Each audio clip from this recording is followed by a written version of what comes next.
Welcome to the 16th Puzzle Parley, starting back in 1994, as you know, when the great Paige Elliott, I called her the grande dame of jigsaw puzzles, while she was sipping sherry, sitting down in her house. We were visiting the horse farm, where one of her daughters now lives and operates, said to me, out of the blue, "Bob, let's have a meeting of puzzle cutters."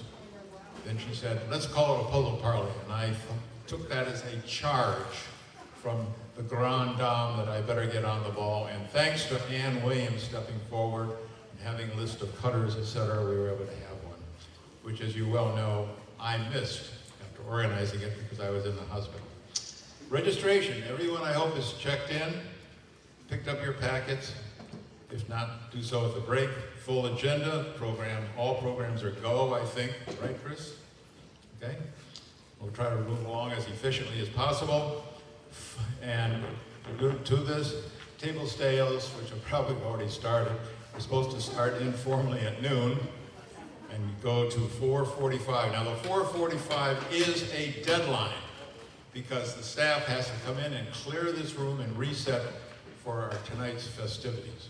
That's a hard deadline. Got that? Yes, sir. But first, we've grown introductions. We used to introduce everybody. We're too big for that. So we have the newcomers, and they're appropriately marked in the program. I don't think we asked them to stand, but could the newcomers stand, just so people can try to identify? Look at that. That's what we love to see.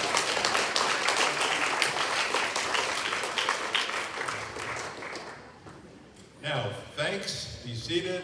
We have had a website for several years, as you know, initially set up by Melinda Chabelle, redesigned in 2019-20 by Melinda and Chris Worth, I believe. Yates. Yates. I know Chris worked for my working days, and now that's an old age, what's it called, owner. Okay. Modernized in 2021 by Janelle Amelli to increase functionality, whatever that means. And since 2019, we have a Puzzle Parley YouTube channel set up by Chris Worth. Yes. Chris, I wrote down Chris. God damn it. I only have about 6 swear words to my language, but by the end of this meeting, you're going to hear all 6.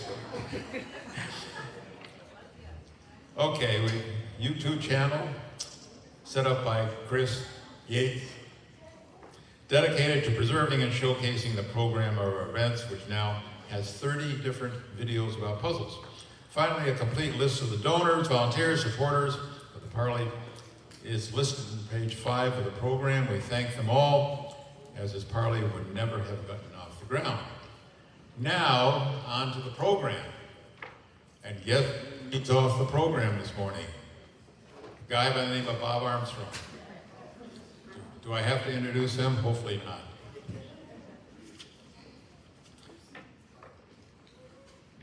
There we go. Now, this is the second exhibition of jigsaw puzzles I have had at Briarwood.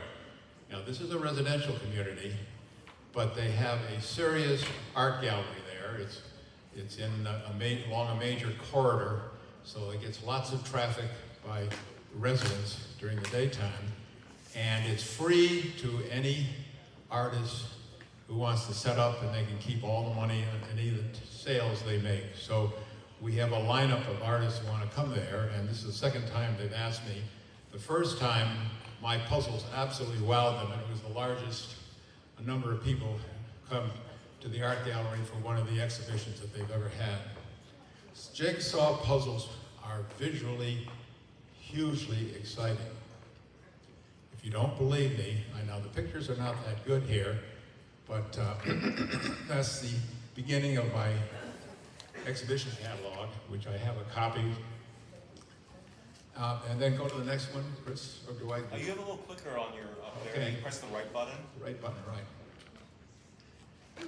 Now, there's always an artist statement before art shows, right? Well, why not a collector's statement? And the only interesting part of it, other than trying to boast about myself, is each puzzle is unique, unusual leeway in selecting pictures, planning strategy, cutting the puzzle. Quality puzzles include at least the following elements. This is important: an attractive, appealing, often humorous image. Often humorous image. An interesting story. I love puzzles that have a story. Creativity and artistry resulting in deceptive, challenging cuts and aesthetically pleasing pieces. A sense of history. Personalization for its intended owner. Later on in show and tell, I'm going to talk about a par over there that has an incredible amount of personalization in it. The very best puzzles contain several of these elements. That's the goal that I'm looking for. I won't read the rest. The exhibition was limited to, since pars are mostly between 700 and 1,000 pieces, are limited to large ones. So I compared pastimes and pars.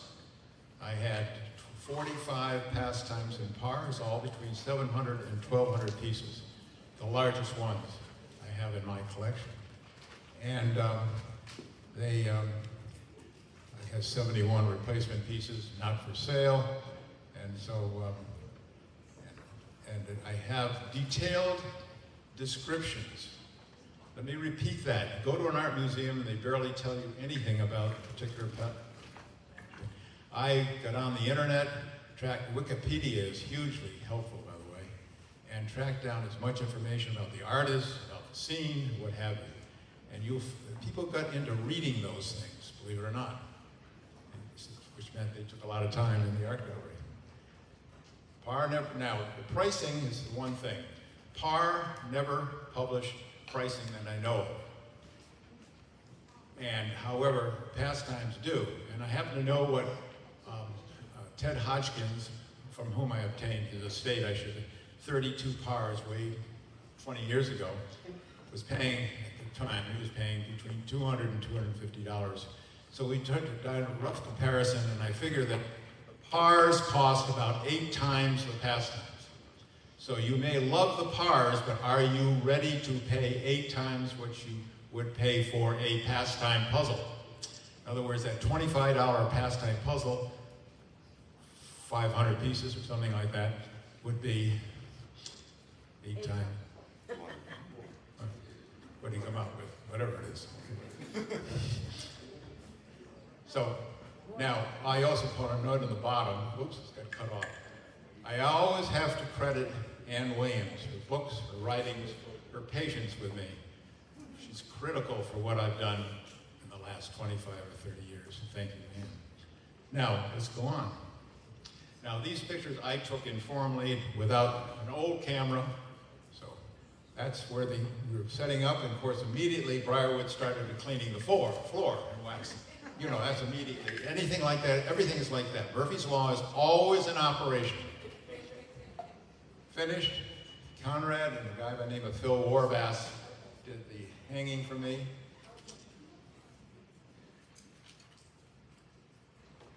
Coming in, that's a 1,200 piece pastime straight ahead. Turn the corner, pars on the left. Pastimes around this corner. One of them is another 1,200 piece pastime. Shakespeare, this is one that involves Melinda. It had an entire section missing. Oops, this has a pointer. Does the pointer actually work? Middle button. Yes, middle button. Middle, I mean middle, or There, one at the top? circular, no, the middle center button. There you go. Oh, I see. There it is, right there. The section I'm trying to get on is over on the left. It's the middle part of that two or three singers there, troubadours. And Melinda did the best she could. She snatched bits from other parts of the puzzle, and she put greenery in there, sort of disguising their middle section. About 5 pieces all missing together. And unfortunately, about 2 months after she finished, we actually got a copy of the original picture, and of course they were playing instruments. And Melinda volunteered to redo the whole thing. I said, absolutely not. It now becomes part of the provenance. Remember that word, provenance? Of the puzzle, the history of the puzzle, damn it all. And I think she did a terrific job, and I'm proud to display it like that. Okay, thank you, Melinda. More pars on the left. Oh, by the way, there. This one, oops, no. Put that light on. Oh, nope. There we go. That one there is, he has a grim outlook. You know, they have very misleading titles, and I resented that. That is a Blackfoot, very proud Blackfoot Indian chief. And I thought it was demeaning, and then I thought maybe the pars were being sympathetic in saying that the future of the Native Americans, their culture, is grim outlook. Okay? Something to think about. As some of you know, I have 4 Native American grandchildren. Going on, pastimes across the hall. This is the one that Marilyn, Just, what do I do there? just the right and left and the center button. Yeah, I know. Don't press the other ones. Okay, I was trying to get the little light in. Whirligig, Ralph Cahoon, a Cape Cod artist, has an interesting career. That guy really got lucky as an artist. He met a wealthy person from New York, so she sort of sponsored him. So 8 large pastimes on the right, 5 pars over the settee. I think, guess which of those 5 is Conrad's favorite? I don't know whether it still is. Anyone guess? First on the left. No, the second from the left. Is that still your favorite, Conrad?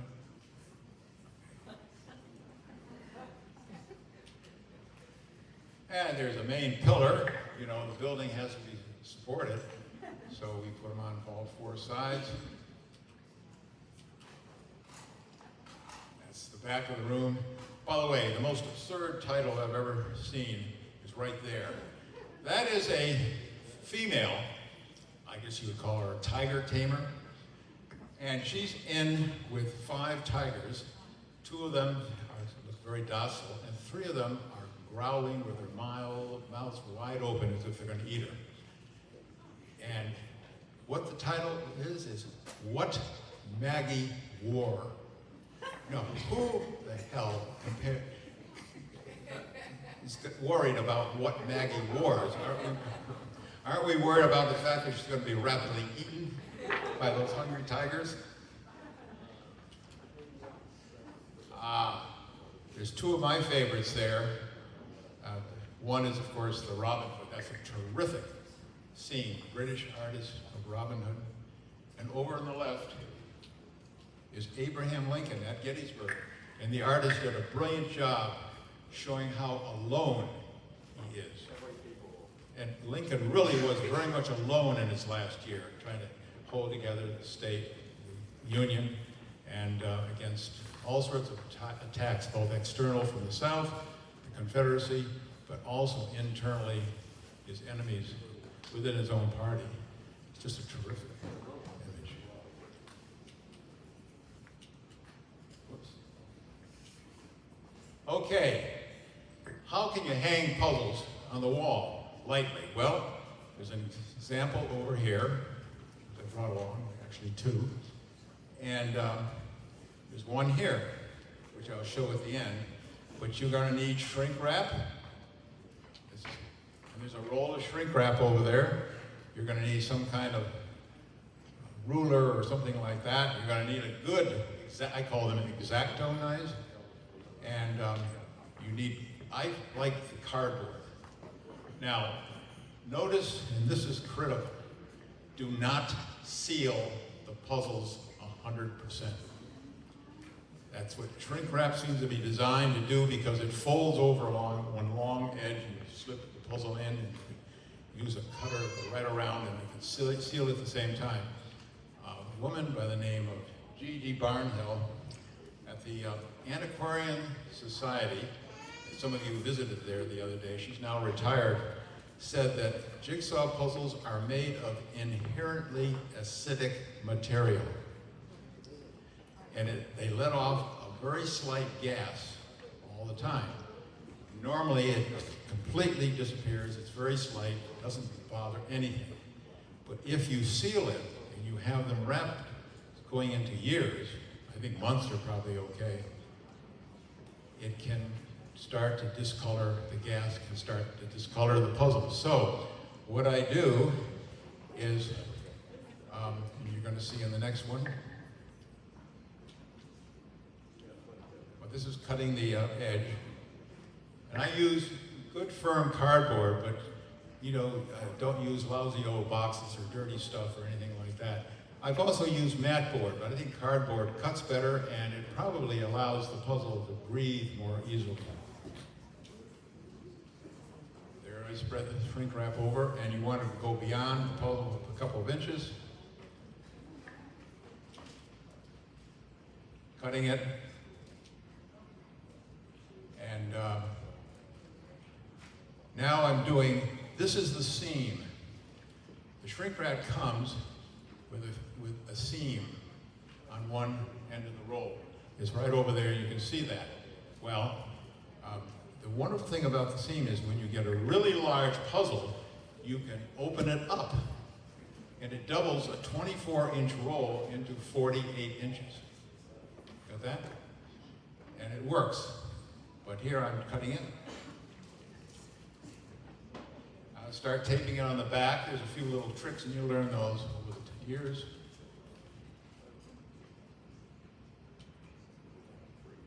That's how you end up, pretty much.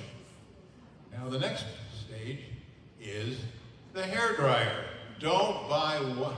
They like to sell you these powerful blowers, heat blowers or whatever they are, but it's too hot. And use your hair dryer. Most hair dryers are temperatures adjusted so they're not going to burn your head. If it's not going to burn your head, it's not going to burn the puzzle. If you get, okay? And just keep it moving. And you know, you can do an amazing job tightening it all up, as you will see, if you're patient. There. Huh? Look at that. That puzzle is right. Someone want to hold this up? Good. Why don't you be my, what's that woman on? Yeah.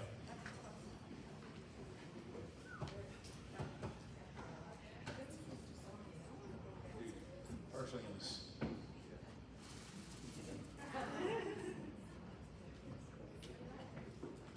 Now, all you need to mark, you must have a way of tracking your puzzle, a number system, what have you. Be sure to put it on the back with the title, the maker if you have one, the number of pieces. I usually put on also if any piece has been replaced. Number of figure pieces on the back. That information is very handy. Now, these are putting clips on. I use clips, fasteners, clasps, whatever you want to call them. And, Binder clips. Binder clips. Binder clips. Binder clips? Binder clips, okay? And believe it or not, one large binder clip on the top will easily hold the puzzles for months, okay? But that's on the top, like that. I usually put a little piece of cardboard, very hard cardboard, flat under the front where it presses against the picture so it will be less of an indent over a period of time. And that's clips on the side. Conrad came up with this when we ran into a problem that so many of the pars are irregular edges. We couldn't get a good grab by the clip at the top, so he figured this out with two medium-sized clips rather than large clips, and with a wire stretching behind it. So now we basically made it into a picture. This was his idea, and it worked. If it works, I love it. There you go. Epilogue.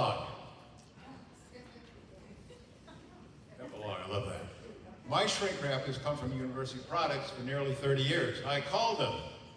They no longer sell it. Okay? I checked online, and the most appropriate could find was sold by Amazon online by a brand called Gently Favors. It's called 24 inches wide, the same as what I was buying from University Products, and about 100 feet. Centerfold clear shrink wrap. That means the centerfold means simply that it is not cut along one side, okay? Film. I bought a roll and tested it. It's much cheaper than buying directly from Favors. Of course, I bought it from Amazon for 60 bucks, and this company, if you buy it from them directly, is about 30 bucks. You know, there's a slight difference between 30 and 60, ladies and gentlemen. But it's a little thin for me. I'm not 100% certain, and I haven't called them back to see whether they have some of that stuff, same stuff, a little thicker. I'd like to see that.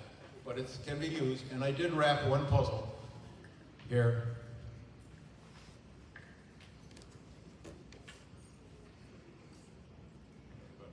You can come up and see it. I noticed that the wrap isn't holding as tightly as the thicker, and I think that may be the difference between the two. Okay? And that's the end of that. Okay? And I will now promote my open house. All 45 puzzles will be on display at my open house, and you can pick them up, and you can look at them as closely as you like. You can study them, you can photograph them, you can do, you cannot walk out of the house with them. Okay? Because some of these puzzles are worth a little bit of money. And, but they're there. And that's Sunday afternoon from 1 to 3. And we will call an end, I think, to that. Okay, Chris? Chris, what was that last name now? Yates.